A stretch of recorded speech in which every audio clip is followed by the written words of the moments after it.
This is Democracy Now!, democracynow.org, The War and Peace Report. I'm Amy Goodman as we look now at the fight to stop the construction of what could be the world's tallest jail in Chinatown, the neighborhood of Manhattan.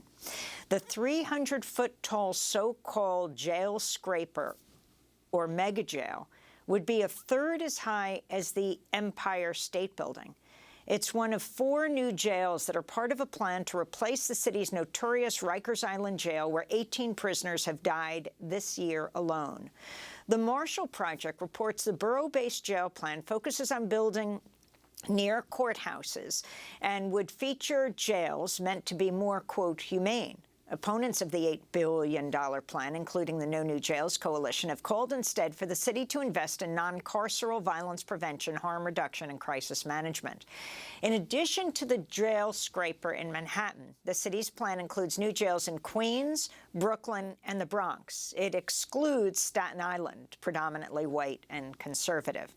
Chinatown is one of New York City's poorest neighborhoods, with more than a quarter of residents living in poverty, including a third of senior citizens. In March, hundreds snaked through Chinatown's busy streets and formed a human chain to protest the jail. This is a clip from the short documentary Jailscraper versus Chinatown by the award-winning filmmaker Jon Alpert, co-founder of DCTV, which has been located in Chinatown for half a century, the former home of Democracy Now! The direct action was organized by Neighbors United Below Canal. This is the co-founder who will join us in a minute.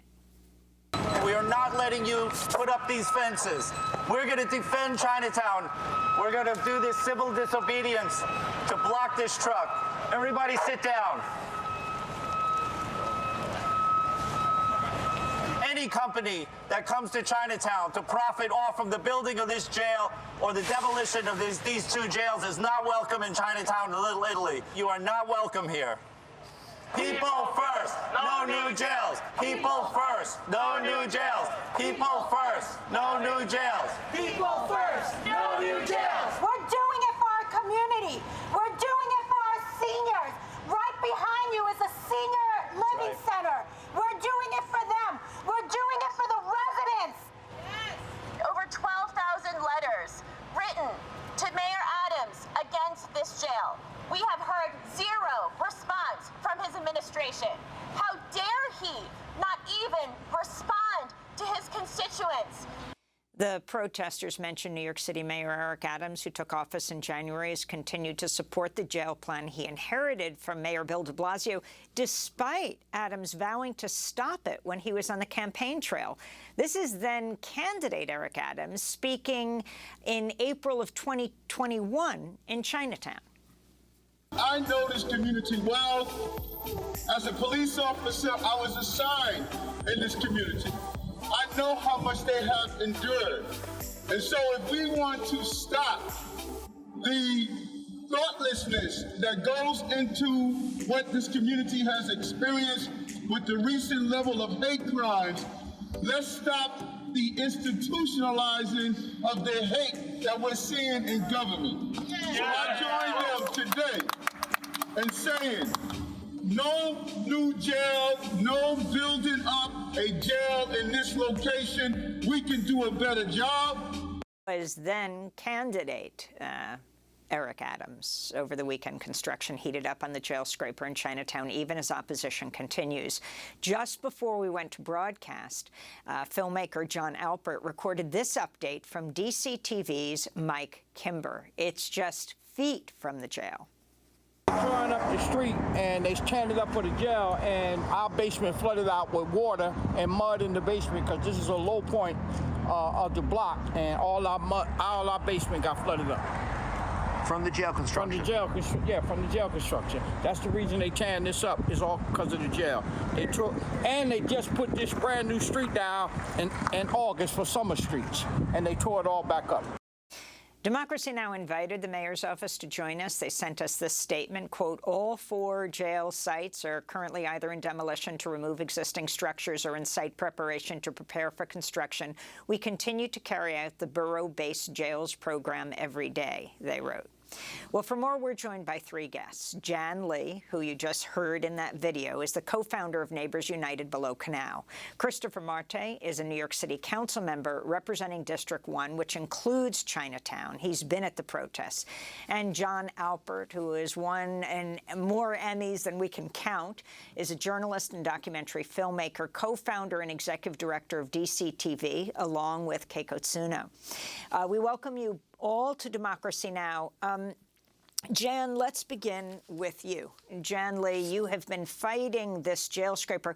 We're talking about a prison that would be the tallest in the world. What involvement has the community had in this? And has it broken ground? Well, we have to make a distinction here. It's not a prison, it is a jail. This is intended for detention, pretrial, and some short-term stays. Let's be clear about the history of Chinatown. We've had a jail at that site since 1838, so we are very familiar with how the city, with varying administrations, has torn down jails and built bigger ones in their place. And every time that they've built a bigger one, they're just as dysfunctional as the ones before them.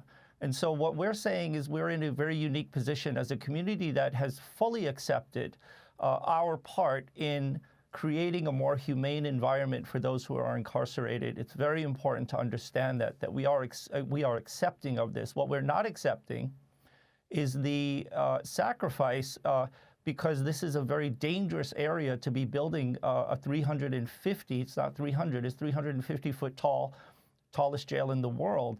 It's also, the mass of this building is a couple of blocks long in every direction. So we just still don't know what it looks like. The plans have not been revealed. They won't be revealed for quite a while because this is a design-build project. So contrary to what a lot of people say about Chinatown being NIMBY, we're not at all. We're fully accepting. When you say NIMBY, you mean site. not in my backyard. Yeah, and that's just an unfair characterization of our fight that has gone on since 2018 over the jail being these two jails being torn down and a new mega jail being built in its place. Chinatown sits in the largest carceral footprint probably on the whole east coast of the United States, with every court represented, a federal jail and 2 city jails. Jon Alpert, you just filmed Mike Kimber outside the DCTV, a place we know well. We broadcast from there for years. Explain what is happening directly next door to you, and what have you been told? How are you preparing for this building of the jail, and is it a fait accompli? Well, the city's rushing. The city's rushing to make it a fait accompli, because if they can knock something down, then it's too late to do what we're suggesting, is to adapt the current the jails that we have right now and modernize them. That'll be so much cheaper. You know, right here, this is sort of instructive. Between me and Chris is the part of the Empire State Building that's the exact size of the jail that they're trying to build. The Empire State Building cost about $40 million. Just to tear down what they're doing right now, $250 million. They haven't built any housing. When was the last time they built housing in our neighborhood? 35 years. Okay. No new hospitals. The schools are messed. All the money that we need to spend on giving opportunities to people is being spent on iron bars, and it's being spent in a building that nobody's ever seen anything like this before. And it's pork barrel. It's absolute pork barrel. It's sort of ironic that it's right up the street from the Tweed Courthouse, but this makes the Tweed Courthouse look like a pub tent. You're talking about Boss Tweed, the famous corrupt politician of New York City. Well, Christopher Marte, you're the New York City council member who represents the district. What do you understand? Now, is this going to be a third as high as the Empire State Building, or as high as the Empire State Building? And what involvement does, you're an elected representative, does your community have? Yeah, so it's going to be a third of the Empire State Building. And as Jan mentioned, for the past 4 years, we have been organizing, testifying, even suing the city to stop the construction of the world's tallest jail. And leaders of our community like Jan and myself have come together and met with the administration a number of times throughout this year to convince them of adaptive reuse. Right now in Rikers Island, almost every single month, we hear about another death. We hear about the inhumane nature that's happening there. We have a plan that will allow you to adaptively reuse the 2 current jails to house these people much quicker, closer to the court, and closer to their families. Plus, this is going to save the city almost $1 billion. Right now, they're over budget when it comes to the building and the demolition of this site. And so we have a plan that's supported by our entire community. As Jan said, we have lived with this ecosystem for decades, and we want to make sure that the city listens to us, and we will continue on fighting to make sure that we are heard. So just to be clear, you're saying you support the closing of Rikers, but you don't support what's being done as the alternative. If you can elaborate on what Jon Alpert just talked about, where money is spent in the city, for example, the issue of housing and hospitals, health care, and the 2 jails you're talking about are the 2 jails right there, right now, right? The one of them used to be called, what, the Bernard Kerik Detention Complex until Bernard Kerik, the former police commissioner, was put in the prison, and so the jail, and so then they removed that banner. Yeah, and now it's called the Tombs, which is really ironic as well. For me, this is personal. My brother was in and out of Rikers Island growing up. I've been there a number of times. I've taken my nephew when he was a child up there and seen the inhumane nature for everyone involved in that. And right now, with the construction of this new mega jail, the city wouldn't even release plans of what it's going to look like, the programming in it. And throughout this whole process, there hasn't been any transparency or any accountability. It has taken us, the community, to develop our own plan to build a much humane project that's going to be quicker, save money, and move people off Rikers Island much quicker. And so we've been pushing forward this plan to make sure that we can have a say in this process. So, Jan Lee, there used to be many more community groups who were very vocally opposed to this. What's happened? Well, Neighbors United Below Canal was formed with Chris and myself and some other community leaders as a clearinghouse of information because the information that we get from the city involved in the Uniform Land Use Review process is extremely complex.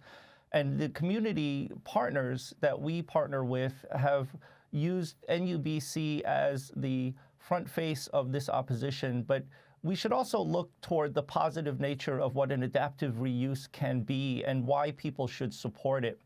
We're looking at not a renovation. A renovation is just a cursory, rudimentary redo of something. We're talking about an entire strip down of these buildings down to the steel girders and building back these buildings with more efficient use of space, all to code, and making it a beautiful and more humane environment for the people who are going to be inside. We're also looking at something that could be a shining beacon for the future of New York City and Lower Manhattan, to look at how we have taken what used to be, since 1838, failed policies over and over again at that site and really create something that the neighborhood could be proud of and still maintain a safe building, not having to dig down many, many feet into what is essentially a swamp. And what they've experienced at DCTV is flooding. Well, that's because the water table is very close to the surface. This is not an area where you want to build a jailscraper. It's not an area where the soil is stable. We will destabilize Chinatown both psychologically, economically, financially. We're still on the heels of many other disasters like 9/11 and Hurricane Sandy, and of course the global pandemic. We should be reminded also that this plan was planned in 2017 when things were a lot different. We're looking at the heels of a global pandemic which has set back supply chain issues, costs of building. And don't we want to be more green? Shouldn't we not take buildings down and put them into landfills? There's a way to do this that the rest of the world has really adopted, which is adaptive reuse. And I really think that we can look forward to a win-win situation for both the administration, the detainees, and for the neighborhood that won't be subject to these years-long demolition and years-long construction. We can get people into safer environments much, much faster. So, Jon Alpert, the land, the bridge between the two buildings was taken down. Are there permits for this destruction? How are you informed about all of this in the community? So they've knocked the windows out of the bridge. As we were coming up here today, they had the instruments of destruction ready to bash it down. They're trying to get something down as fast as they can so that it's fait accompli and they got to take the whole building down. But the sad situation is that there isn't rationality involved. Nobody's thinking what's really best for the city. It's how much money they can spend as fast as possible. This is the perfect definition of pork barrel. Nobody's thinking about judicial justice. They put the sheep's clothing of judicial justice on this project. It's just pork barrel. And it's to funnel money, unfortunately, away from what our city really, really needs into iron bars. It is as regressive as anything that's ever been done in the history of New York City. And it's shocking that some of the political leaders are going along with this. But, you know, one of the things that has made this happen is there was a lot of corruption, Amy, and people who should have opposed this got bought off. They're doing anything they can to build this jail. Chris Marte, is it possible to change this? Yeah, so regarding the permits, there aren't permits to demolish these buildings, just the bridge. And as we saw a few weeks ago, Chris Marte, Jon Alpert, and Jan Lee. I'm Amy Goodman. Thanks for joining us.